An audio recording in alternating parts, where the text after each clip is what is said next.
Welcome everyone, thank you for coming. So nice to see so many faces in the room, so many familiar faces and new faces. Do I have to say that again? Thank you very much. Apparently I'm very talented.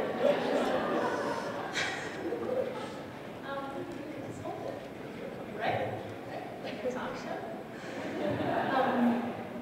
So Brian and I, as Jerry mentioned, we're sociologists. So when we were working on the Regional Wellbeing Project, which is a project that some of you in the room worked on, when we were developing measures in order to track our social, economic, and environmental well-being over time, this issue of farming and agriculture being a vital piece of the picture came up, and many of our participants identified agriculture and our proliferation of CSAs and small farms as a strength. And as we also explored the issues of community engagement, Brian and I developed this idea of studying the connections between local agriculture and community and civic engagement. So as sociologists, we study behavior and we study the systems and structures that shape behavior. So while we are avid consumers of local food and very active local food activists on campus in our community, as social scientists, we wanted to add some empirical data to the discourse so we could kind of get some valid information about what has happened in our region and what these connections are between community and farms. So there's really four major sections in our discussion brief. We go through and we use historical data to describe the region, the number of farms and farm size.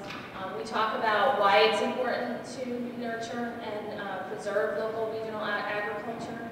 We report in the brief on our, and we will do so today as well, on the connection to community and civic engagement. And then as we do in most of our discussion briefs, we try to jumpstart a discussion about policy changes that are recommended. So, as has been alluded to today already, the decline of farming in our region is pretty precipitous and stark. The numbers are small, but I can tell you that at the top there, that's 1910, and then the most recent data, and this is USDA Census of Agriculture data, is 2007. And the one on the left is New York State compared to our region. In our region, in 1910, 74% of the land was devoted to farming, but by 2007, this was down to 13%. Similar trend across the state. And then on the right, we explore the four counties, same four counties that we used in our regional well-being study, Orange, Ulster, Sullivan, Dutchess, and very similar patterns of decline. So that is the actual number of farms. We also took a look at the size of farms. That top bar is national data, so you can see that compared to the rest of the country in general, our farms in our region are a lot smaller. And also from this data, you can see that while there was an increase in farm size a bit from the 1950s, in the last 20 years or so, there's been a decline again in the actual average farm size.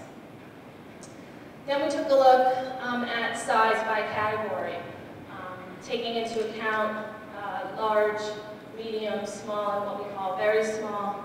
And the top lines there are medium-sized farms. So the story to tell about New York State and about our region is that there used to be a majority of farms falling into the middle-sized category, but those clearly went down considerably. So now we're at the point where we have a mix of farm sizes. So 35% of our farms are middle, and so on. So we have this mix.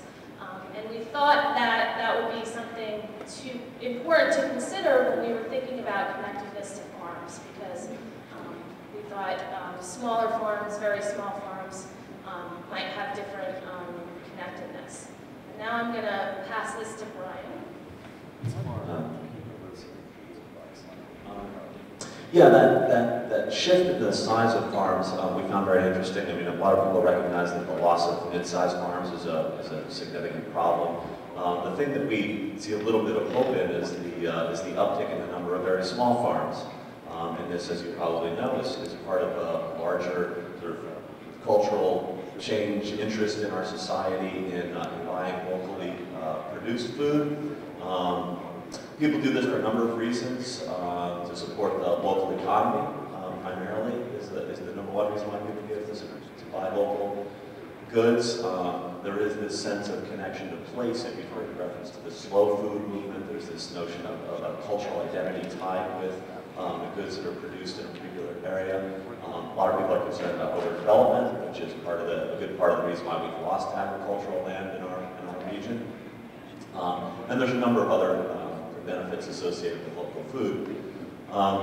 The question that we undertook, we know there's all these good things about local agriculture for the environment, for our health, for our economy. A question that we considered in our study was, does it make us better citizens? And that may sound like a strange question as to why our form of agriculture would make us better or worse citizens. But this is related to an idea, I'm not going to bore you with the methodology, an idea introduced by a scholar by the name of Thomas Lyson at Cornell University, who referred to what he calls civic agriculture. And this is forms of agriculture and agricultural production and marketing that are small scale and locally oriented as opposed to the industrialized national or international agricultural system that otherwise characterizes our food sources. And he called it civic agriculture because he believed that these forms of agriculture, agricultural production and distribution, things like farmers markets and CSAs and local farm stands and the like, actually help to build a community and foster civic engagement. And we, liked that idea. The idea was appealing. The problem was there was not a whole lot of empirical evidence to sort of back up the concept. So what we undertook was to do a number of surveys of participants in CSAs and shoppers at farmers markets, people who use locally owned independent grocery stores that carry local products, and compared them with the general population. And what we found was that there is this connection between participating in civic agriculture and being an engaged citizen. There's a number of measures that look at how we define civic engagement, things like volunteerism, being members of organizations, participating politically, writing letters to the editor. And this is, has been a crisis in the United States over the last several decades. We've seen declining civic participation on all kinds of measures. A famous political scientist, Robert Putnam, wrote an influential book called Bowling Alone, in which he used bowling leagues as a sort of analogy to the larger decline in people's collective participation within their communities.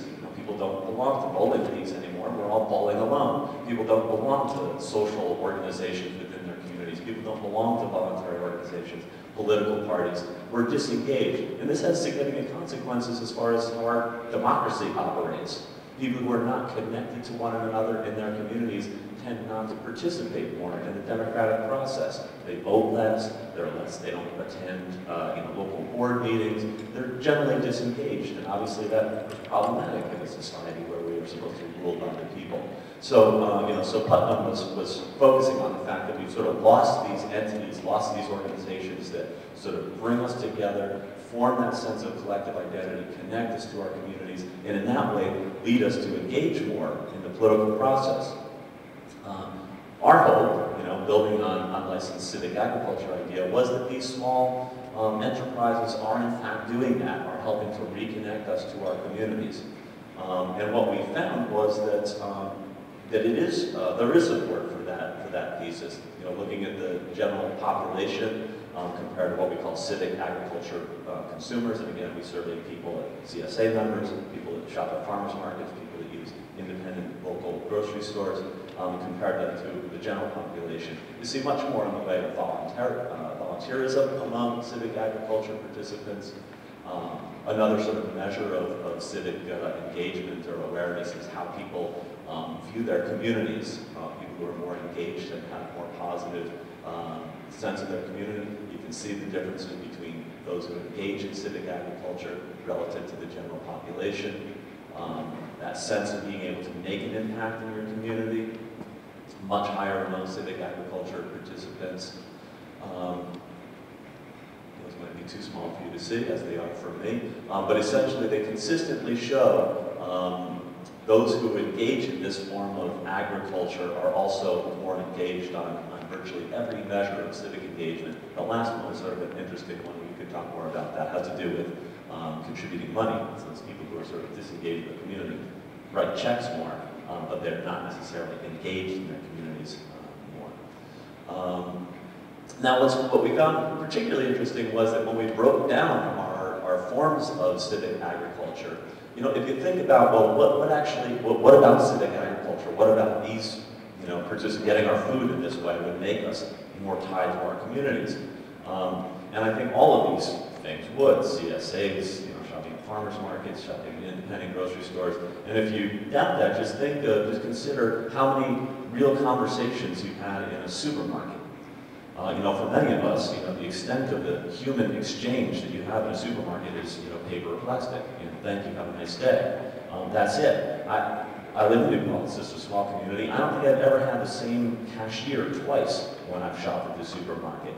But when I go to, you know, the health and nutrition market, or when I go to Earth Goods downtown, you know, I see the same people. I talk to them, I engage with them. I see the same people who have been working there for a long time. Some of them are friends, they're neighbors. And, you know, in looking at these different forms of civic agriculture, we thought, oh, well, the places where you're going to experience that the most is really at the CSA pickup day. It's like a big community event.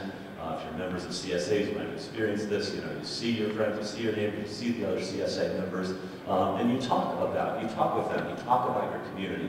You have conversations that build those linkages to your neighbors and friends and fellow community members. And this is what, you know, political science, you know, literature and research has shown is what ties us to a community and leads us to be engaged politically in our democracy. So we thought, you know, when KT and I were sort of speculating about this, we're like, well, CSAs is where you have that most intense interaction, you know, followed perhaps by farmers markets, which also sort of have that, you know, community feeling. You know, a lot of farmers markets today are not just sort of vendors selling goods. There'll be entertainment. There'll be, ready-to-eat foods, you know, people picnicking and whatnot, and that's really where you sort of engage with your fellow citizens. But also to some extent at, you know, sort of local independent health food type stores. Again, much more so than your typical supermarket. And what we found was a very consistent relationship. You know, CSA members, most civically engaged, followed by farmers market shoppers, followed by health food, you know, independent grocery store shoppers, followed by the general population behind them all. Again, it's consistent relationships all the way across the civic engagement spectrum.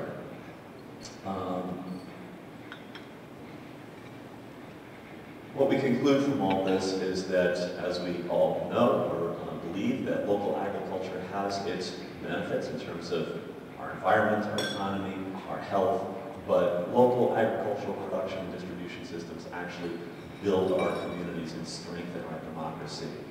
So if all of those other reasons didn't inspire us to you know, devise ways to support local agriculture, you know, saving our democracy should be added on top of all of those. But this leads us to reasons, or the means by which we can support local agriculture. I'm going to turn it back over to KT. Thanks, Brian. So we end our discussion brief with policy proposals. If you look at this list, they mirror well, I think, our breakout sessions that we'll be doing soon.